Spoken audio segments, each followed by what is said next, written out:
شیخ الاسلام محمد بن عبد الوہاب رحمۃ اللہ علیہ کی کتاب التوحید کا 5واں باب ہمارے سامنے تھا، اور اس باب میں شیخ الاسلام نے ایک آیت نقل کی، اس کے حوالے سے ہماری گفتگو ہوئی۔ اب اس باب کی 2 احادیث ہمارے سامنے ہوں گی۔ اللہ تعالی ہمیں ان سے استفادے کی توفیق دے۔ شیخ الاسلام لکھتے ہیں کہ وعن ابن عباس رضی اللہ عنہما ان رسول اللہ صلی اللہ علیہ وسلم لما بعث معاذا الى الیمن، رسول اللہ صلی اللہ علیہ وسلم نے جب معاذ رضی اللہ تعالیٰ عنہ کو یمن کی طرف بھیجا، یمن کی طرف نبی صلی اللہ علیہ وسلم نے معاذ رضی اللہ تعالیٰ عنہ کو معلم، داعی، قاضی اور حاکم بنا کر بھیجا تھا۔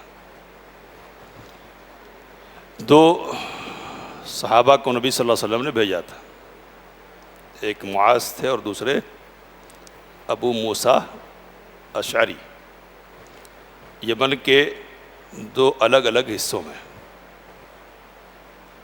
صنعاء اور اس سے منسلک جو علاقے ہیں ادھر معاذ رضی اللہ تعالیٰ عنہ کو بھیجا، اور عدن جو یمن کا نچلا حصہ ہے ادھر ابو موسیٰ اشعری رضی اللہ تعالیٰ عنہ کو بھیجا۔ دونوں کو نبی اکرم صلی اللہ علیہ وسلم نے کچھ مشترک نصیحتیں فرمائی، اور معاذ رضی اللہ تعالیٰ عنہ کو خاص نصیحت بھی فرمائی۔ تو معاذ رضی اللہ تعالیٰ عنہ کو جو نصیحت فرمائی ہے اس کا ذکر یہاں روایت کی روشنی میں ہمارے سامنے آ رہا ہے۔ پہلے یہ سمجھ لیں کہ معاذ رضی اللہ تعالیٰ عنہ کون ہے۔ تو حضرت معاذ حلال و حرام کے سب سے بڑے عالم ہیں، اور یہ بات نبی اکرم صلی اللہ علیہ وسلم نے ارشاد فرمائی تھی کہ میری امت میں حلال و حرام کے سب سے بڑے عالم کون ہے؟ معاذ بن جبل ہے۔ مختصر سی عمر پائی، لیکن چھوٹی عمر میں علم کے اعتبار سے بڑا مقام حاصل کیا انہوں نے، بڑا۔ اب علمی اعتبار سے بڑا مقام جس نے حاصل کیا ہے نا، اس کو بھیجا جا رہا ہے، سمجھ رہے؟ تو علم والے کو دعوت کا کام کرنا ہے، اور علم والا دعوت کا کام کر سکتا ہے۔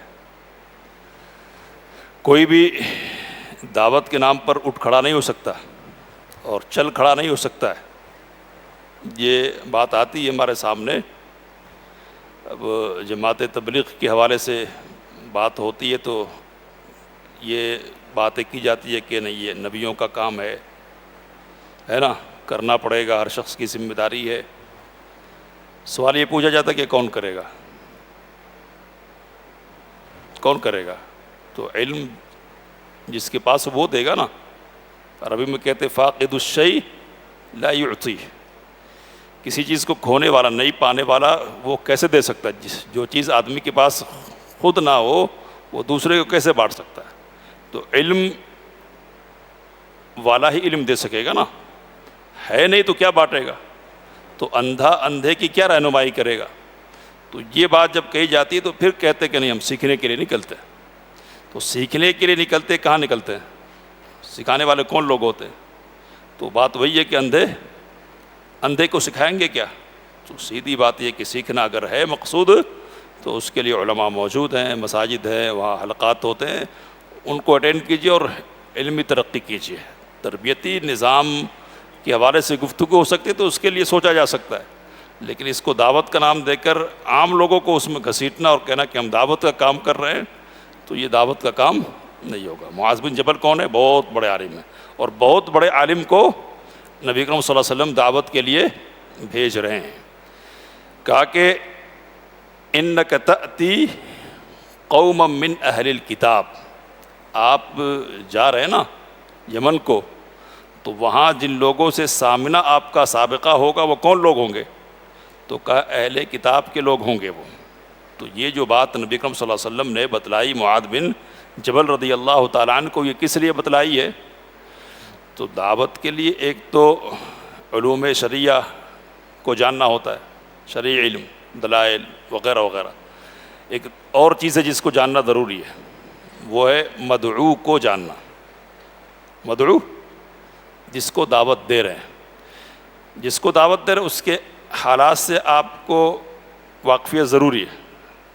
عیسائی ہے، یہودی ہے، یا کسی اور مذہب کا ماننے والا ہے، مریض کا علم ہوگا، مرض پہچانیں گے، اور مرض پہچانیں گے تو صحیح علاج کر سکیں گے۔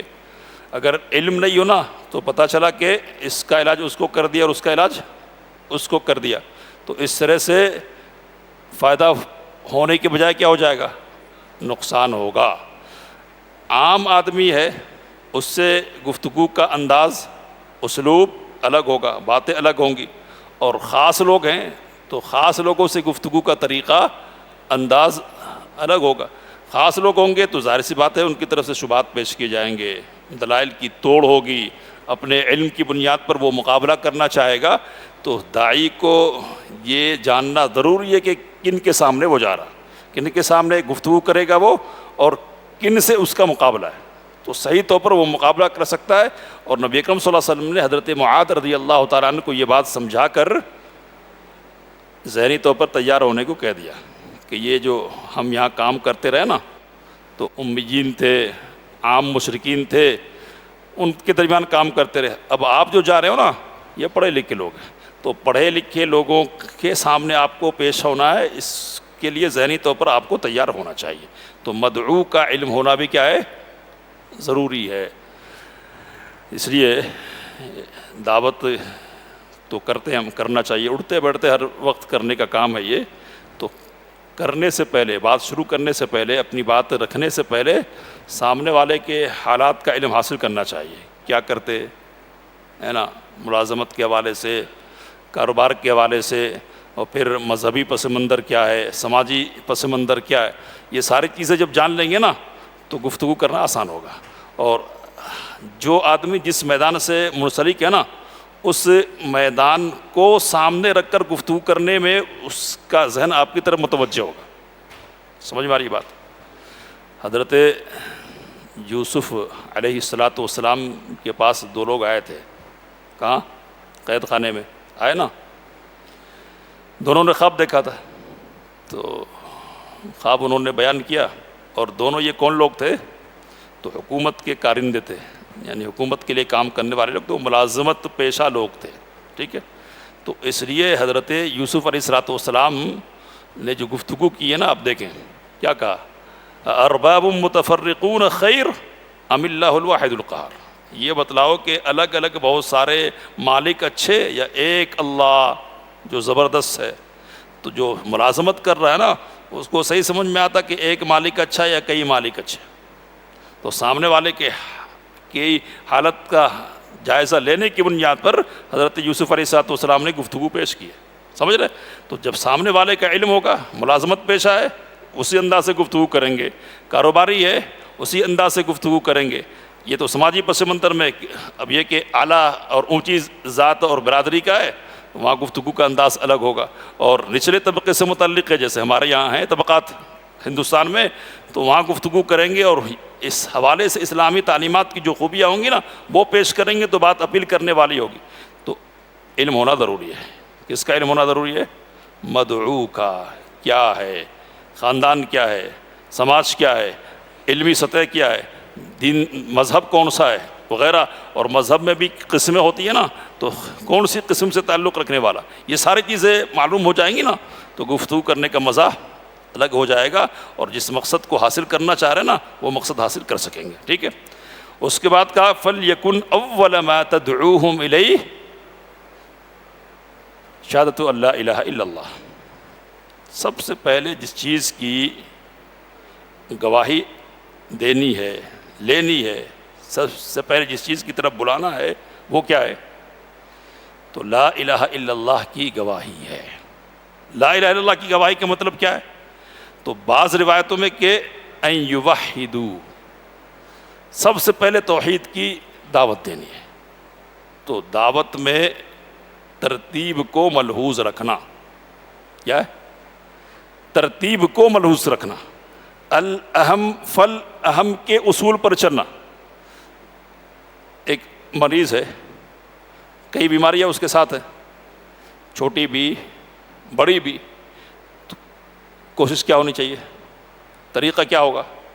بڑی جو بیماری ہے نا پہلے اس کا علاج کریں گے، پھر دوسری بیماریوں کی طرف توجہ کریں گے.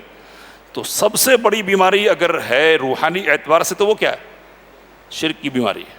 تو سب سے پہلے شرک کی بیماری کو دور کرنے کی کوشش ہوگی، اور جب تک اس بیماری کو دور نہیں کریں گے نا اس وقت تک دوسری بیماریوں کے علاج کا کوئی فائدہ ہونے والا نہیں ہے. آپ سچا بنا دیجئے، آپ اچھا بنا دیجئے، اور اچھا کا لفظ بہت عام ہے نا تو ساری اچھائیاں جوڑ دیجئے، با اخلاق ہے نا، وغیرہ وغیرہ ساری چیزیں کر لیجئے. لیکن اگر توحید نہیں ہے تو پھر کیا ہے؟ کچھ ہے؟ کچھ نہیں ہے. ٹھیک اسی طرح جس طرح ایک آدمی ہاتھ میں تکلیف سے دوچار ہے، سر میں تکلیف سے دوچار ہے نا، پیر میں تکلیف سے دوچار ہے، وغیرہ وغیرہ، تو یہ سب کچھ ٹھیک کر لیجئے. لیکن اس کے دل میں بھی کچھ ہے گڑبڑ، تو سب کچھ ٹھیک کر لینے کے بعد آپ سوچیں کہ اچھا کر دیا میں نے، ہو اچھا ہو نا، دل کا اچھا کرنا پہلے ہے. تو پہلے دل کی فکر ہونی چاہیے. نبی کریم صلی اللہ علیہ وسلم نے کیا سمجھایا؟ سب سے پہلے کس چیز کی دعوت دینی ہے؟ توحید کی دعوت دینی ہے، توحید کی. اب ایک ذہن خاص بن جاتا نا، اور خاص ذہن کے تحت کام کرتے ہیں نا تو کچھ اچھی چیزیں بھی اچھی نہیں لگتی ہم کو. کیا ہے؟ مزاج بگڑ جاتا ہے نا تو اچھی چیزیں بھی، اچھی غذائیں بھی، اچھے الفاظ بھی اچھے نہیں لگتے.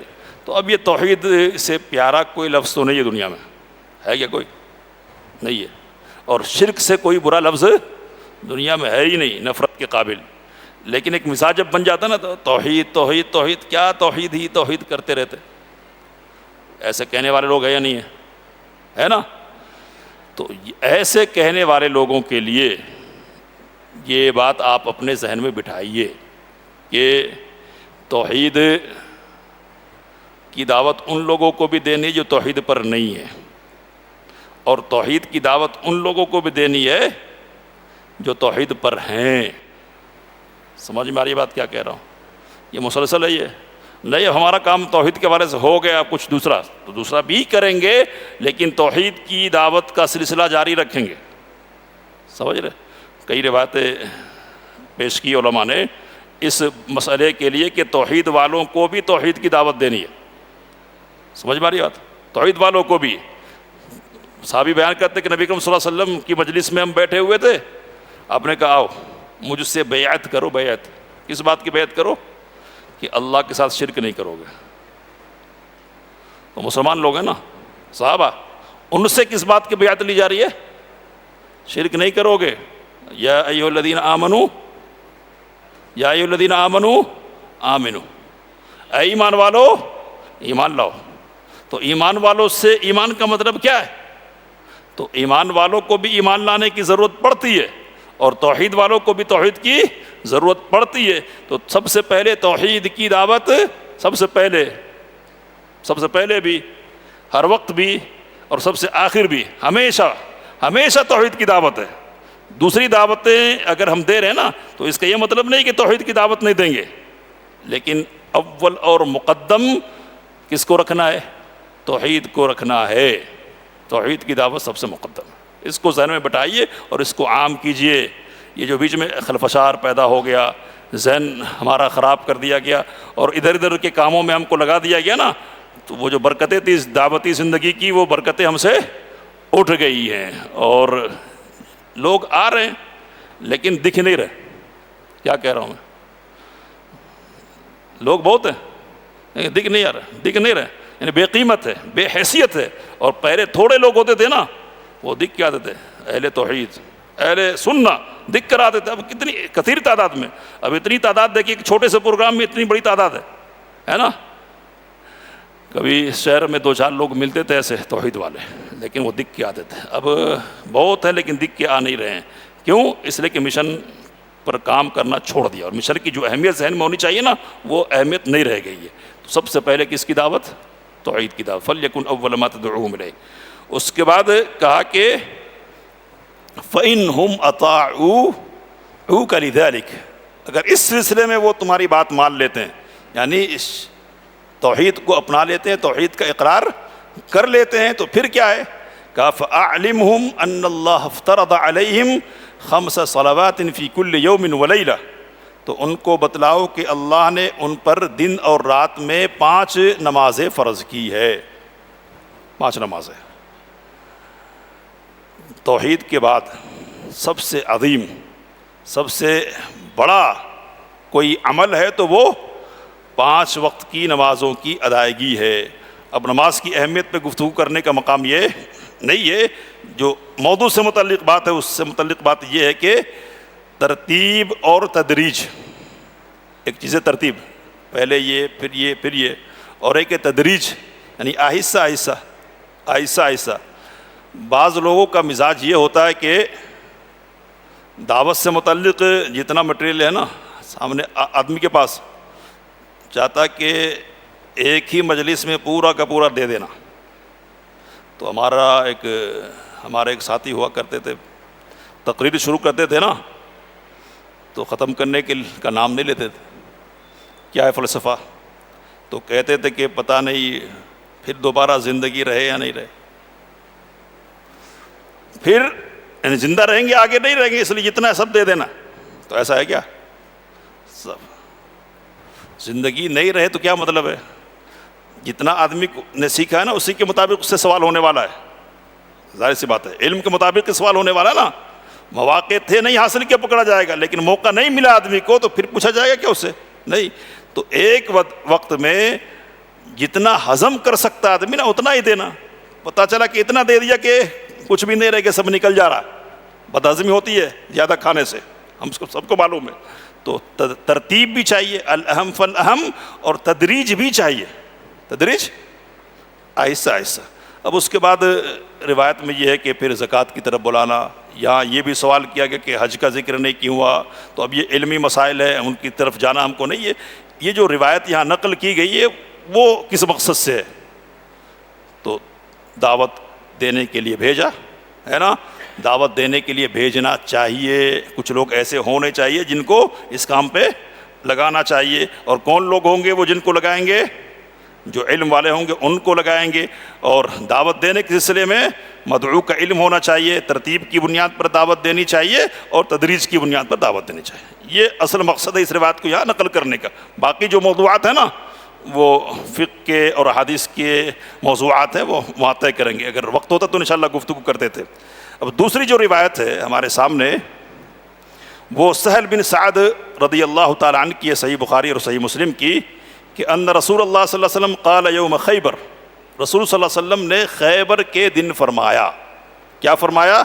لأعطین الرایۃ غدا رجلا، کل میں ایک ایسے آدمی کو جھنڈا دوں گا، رایا، یحب اللہ ورسولہ، جو اللہ اور اس کے رسول صلی اللہ علیہ وسلم سے محبت کرتا ہے۔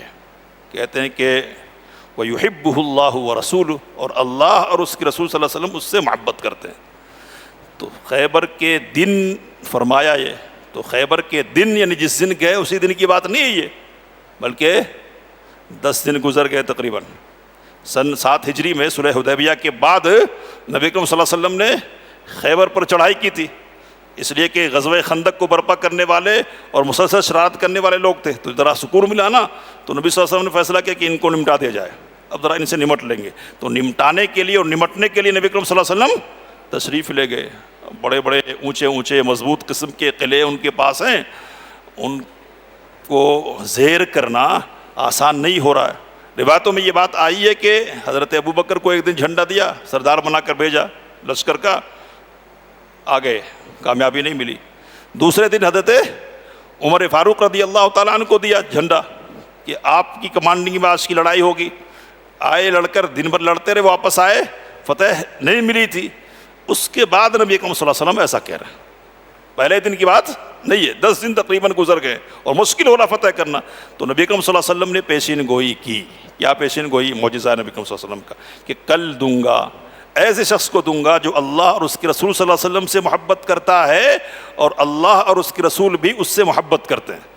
تو اللہ اور اس کے رسول سے محبت کرتا ایک آدمی, یہ ایک بڑا سرٹیفکیٹ ہے, لیکن اس سے بڑا تمغہ اور بڑا امتیاز کیا ہے کہ اللہ اور اس کے رسول صلی اللہ علیہ وسلم اس سے محبت کرتے ہیں. بڑی بات ہے یہ. تو یہ صرف محب نہیں ہے, محبت کرنے والا, بلکہ یہ محبوب بھی ہے. اور کن کا محبوب ہے؟ کن کا؟ اللہ اور اس کے رسول صلی اللہ علیہ وسلم کا محبوب ہے.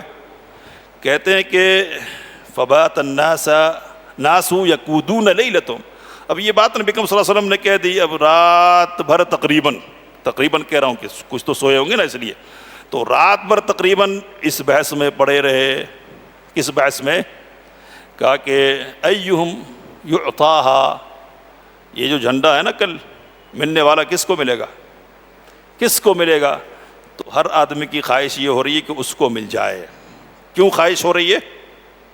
شیخ الاسلام نے مسائل میں اس بات کو بیان کیا کہ یہ جو خواہش ہے نا کس بنیاد پر ہے یہ؟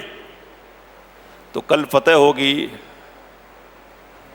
اس کی خوشی ان کو نہیں ہے, اور اس کی پرواہ نہیں ہے کہ فتح ہوگی یا نہیں ہوگی. کس بات کی خوشی ہے اور کس بات کو حاصل کرنا چاہ رہے ہیں؟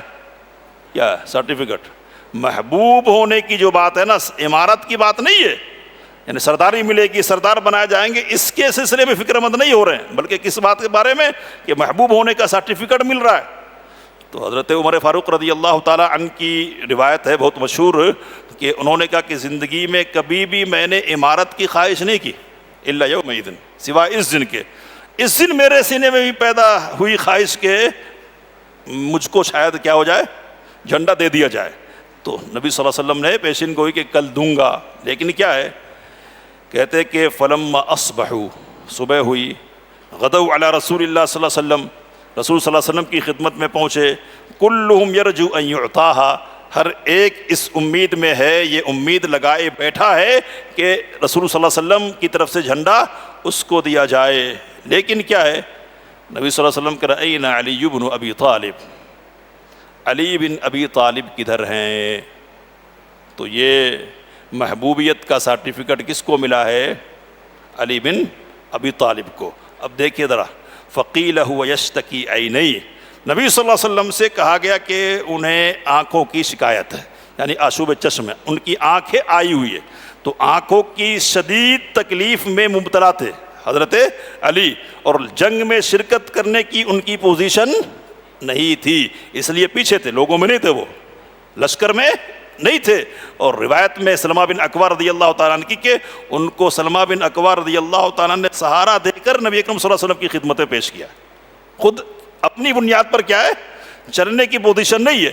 تو اس بنیاد پر امام محمد بن عبد الوہاب رحمۃ اللہ علیہ نے یہاں چڑھایا ہے, کہا کہ الایمان بالقدر, تقدیر پر ایمان لانے کا ثبوت یہاں ملتا ہے. سمجھ میں آ رہی بات؟ تقدیر پر کیا کہہ رہے, لحصولها لمن لم يسع لها ومنعها عمن سعى, کہ جو شخص کوشش نہیں کر رہا نا اس کو تو مل جا رہا. حضرت علی اپنی پوزیشن کی وجہ سے, اپنی جسمانی حالت کی وجہ سے اس کی آرزو کر رہے نہیں رہے, ان کو امید ہی نہیں کہ ان کو دی جائے گی, اس لیے کہ ان کی پوزیشن ایسی نہیں ہے, تو ان کو یہ خواہش نہیں پیدا رہی, ان کو مل جا رہی ہے سرداری. اور جو لوگ رات بھر غور و خوض میں لگائے ہوئے ہیں اور خواہش لے کر نبی اکرم صلی اللہ علیہ وسلم کی خدمت میں حاضر ہوئے, ان کو نہیں مل رہا. تو یہ کس بنیاد پر ہے؟ کہا کہ تقدیر پر ایمان لاؤ. کیا ہے؟ تقدیر پر ایمان، تو جس کے لیے لکھا گیا ہے نا اس کو مل کر رہے گا، گرچہ کہ ظاہری اسباب ہو اس کے برخلاف ہو، اور ظاہری اسباب جن کے حق میں ہو نا اگر اللہ نے نہیں لکھا ہے نا تو ملنے والا نہیں ہے۔ تو بہرحال لائے گئے، نبی صلی اللہ علیہ وسلم نے تھوک لگا دیا اپنا، اور اس سے شفا یاب ہو گئے، گویا کہ ان کو کوئی تکلیف تھی ہی نہیں۔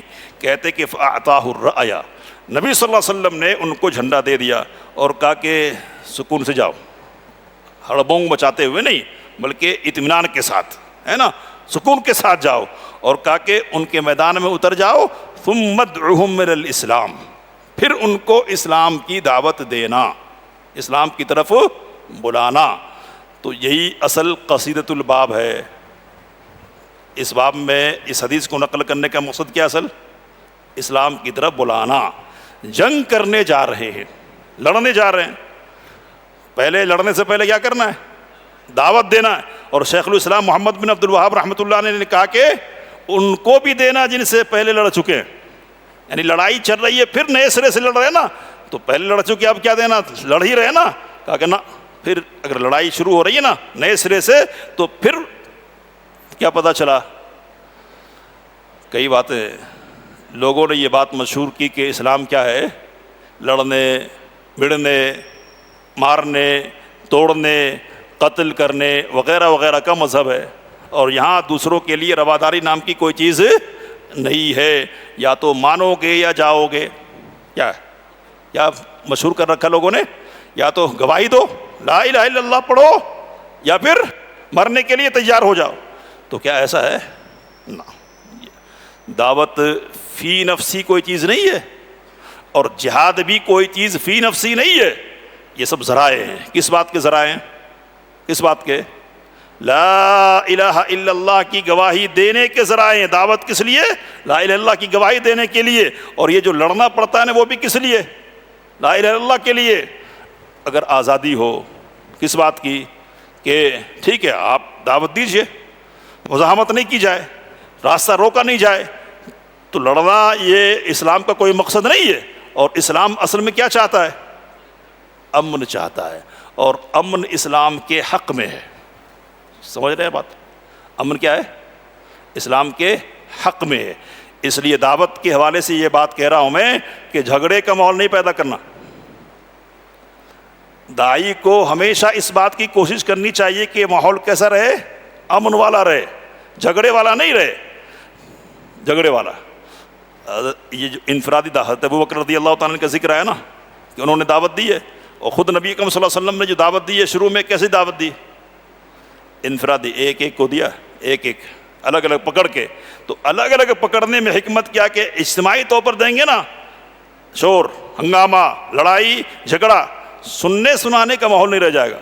تو سننے اور سنانے کا ماحول رہنا چاہیے۔ اسلام کے حق میں جنگ نہیں ہے، اسلام کے حق میں کیا ہے؟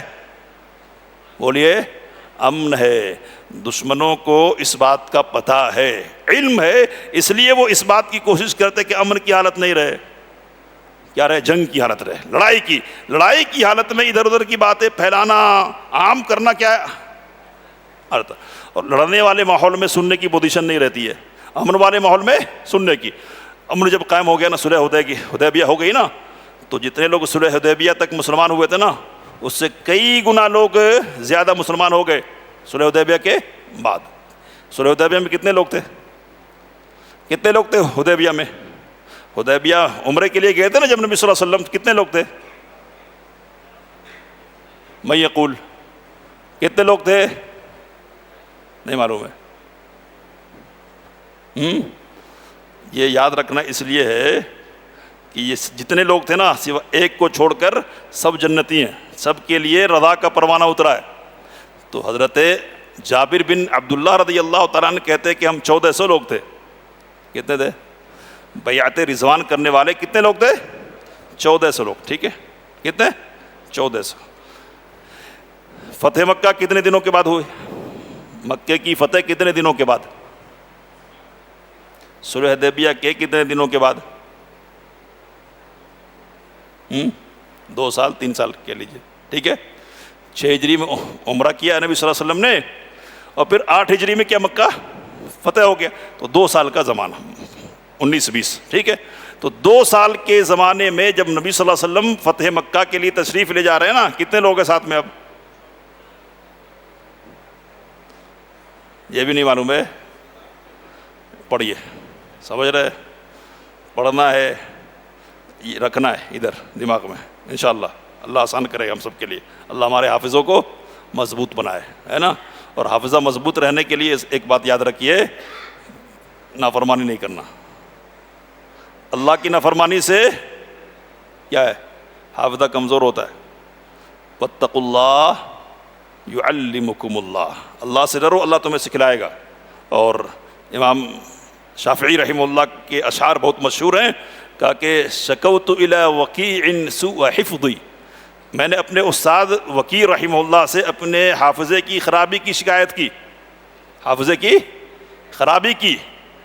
تو فاوصانی الی ترک المعاصی, تو انہوں نے نصیحت کی کہ گناہوں کو چھوڑ دو, گناہوں کو چھوڑو. فإن العلم نور, علم کیا ہے؟ فإن العلم نور, علم نور ہے. ونور اللہ لا یعطى لعاصی, اور اللہ کا نور کسی نافرمان کو نہیں ملتا. سمجھ رہے؟ تو حافظہ مضبوط رکھنے کے لیے کیا کرنا ہے؟ ہاں, نافرمانی سے بچے. اکیلے کی جو نافرمانی ہے بڑی خطرناک ہے. ابھی اپنے ساتھ کوئی نہیں دیکھتا ہے نا, نہیں چاہتے ہوئے بھی چلے جاتے دنیا میں, کدھر کدھر جاتے, گھوم گھوم پھر کے آتے. تو اس سے بھی حافظہ کیا بہت کمزور ہو جا رہا ہے. کس سے؟ سمجھ رہے نا کیا کہہ رہا ہوں میں؟ اس سے. ہاں, ایک بات تو یہ ہے. دوسری بات کیا ہے کہ میں نے پہلے بھی نصیحت کی کہ علم کی مجلسوں میں مسلسل شرکت کرتے رہیے, ہے نا. امام بخاری رحمۃ اللہ علیہ کا حافظہ کیسا تھا؟ کیسا تھا نا؟ بے مثال, بے مثال حافظہ. اب وہ قصہ ہے, صرف اشارہ کر رہا ہوں کہ بغداد آئے نا تو یہاں کے 10 محدثین تیار ہوئے, 100 حدیثیں جمع کی انہوں نے, اس کی سند اس کے ساتھ, اس کی سند اس کے ساتھ, پورا گڑبڑ کر دیا. اور امام بخاری جب حاضر ہو بغداد میں امتحان لینے کے لیے آئے, پہنچے کہ کچھ سندیں ہیں, ہم ان کے سلسلے میں آپ سے تحقیق کرنا چاہتے ہیں. ٹھیک ہے, کہا اچھی بات ہے, بتاؤ.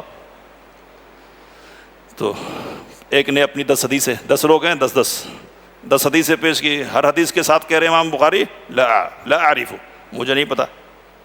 اب عام جو لوگ ہیں وہ سمجھ رہے کہ بخاری تو گئے فیل ہو, کیا کہہ رہے ہیں نہیں معلوم. تو 10 لوگوں نے 100 حدیثیں 10 کر کے بیان کر دی.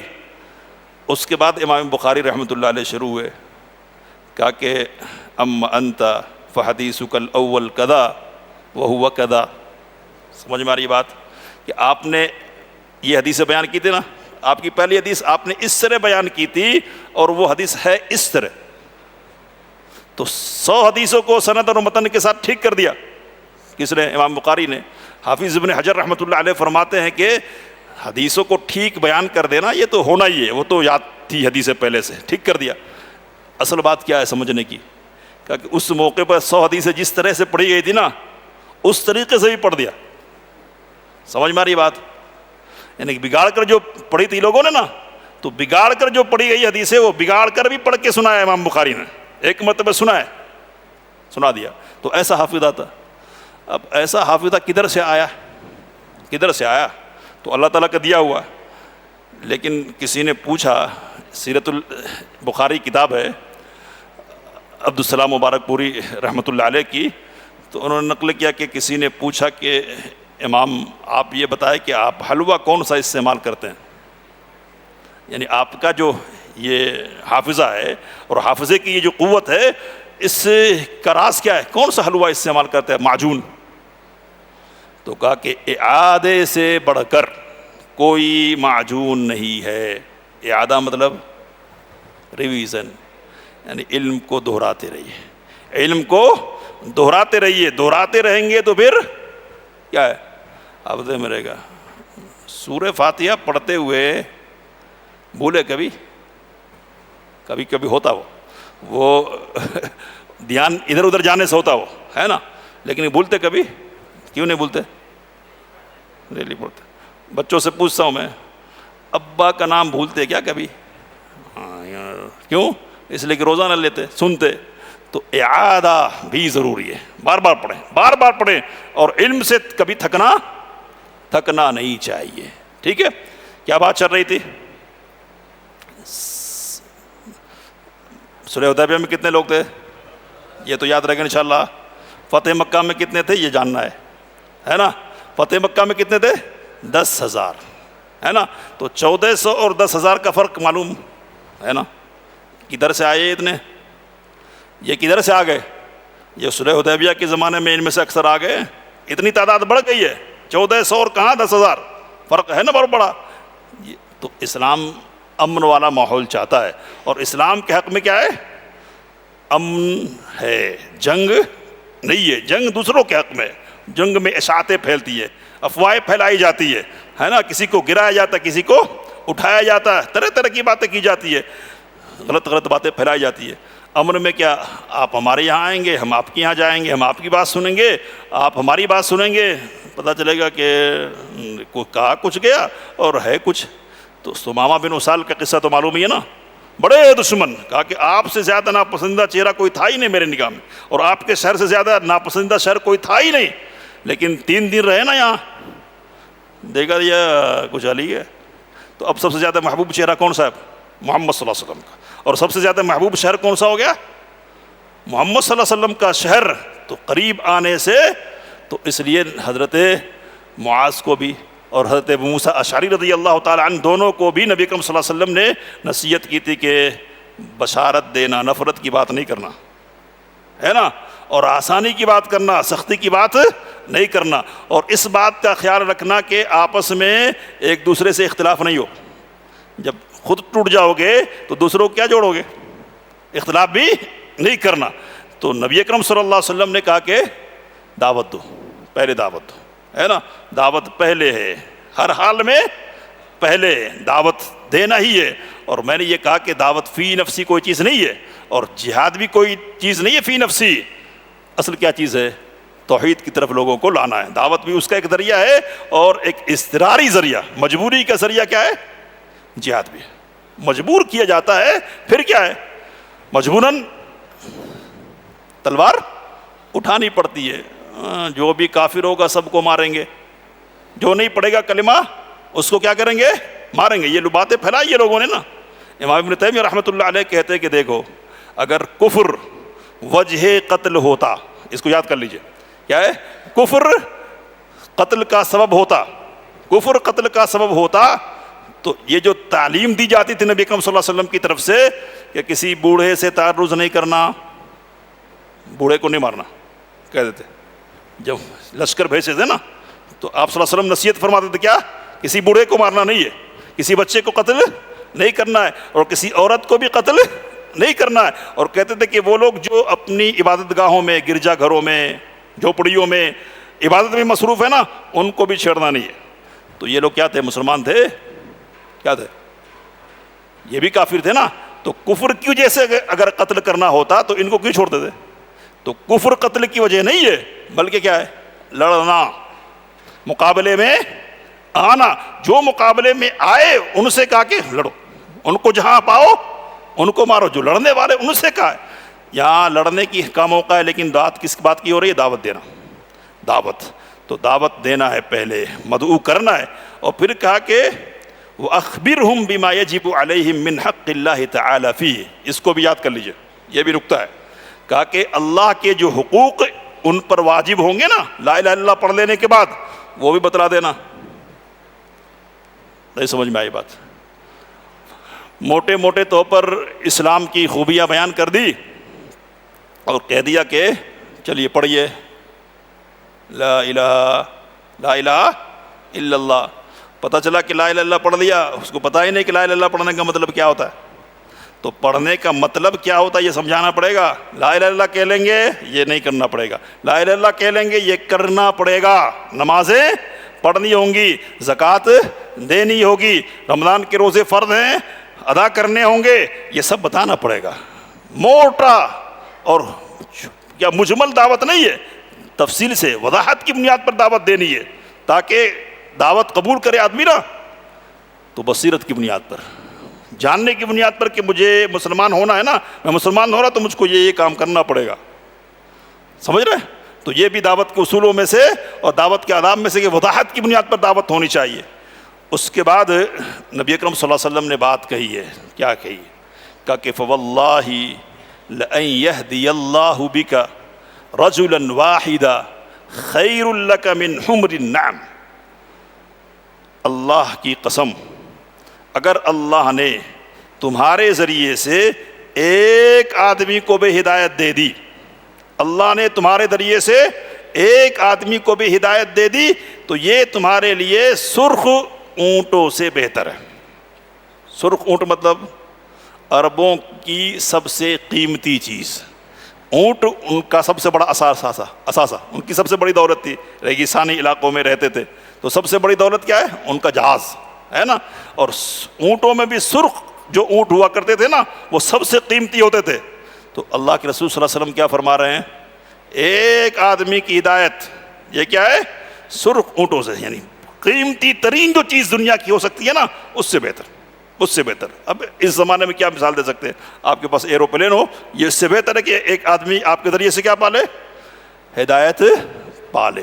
تو اس سے دعوت کی اہمیت اور اس کی عظمت اور اس کی فضیلت ہمارے سامنے آتی ہے۔ تو ہر آدمی کو دعوت دینی چاہیے۔ اور زہیر بن نعیم رحمۃ اللہ علیہ کے سلسلے میں یہ بات میں نے آپ کے سامنے رکھی کہ انہوں نے کیا کہا کہ لوگ اللہ کی اطاعت کرنے لگ جائے اور اس کے بدلے میری بوٹی بوٹی کر دی جائے، یہ مجھے زیادہ پسند ہوگا، میں اس کو پسند کروں گا کہ میرے ٹکڑے ہو جائے، لیکن لوگ کیا کرنے لگ جائیں؟ اطاعت کرنے لگ جائیں۔ اور اطاعتوں میں سب سے بڑی اطاعت کیا ہے؟ توحید کو اپنانا ہے۔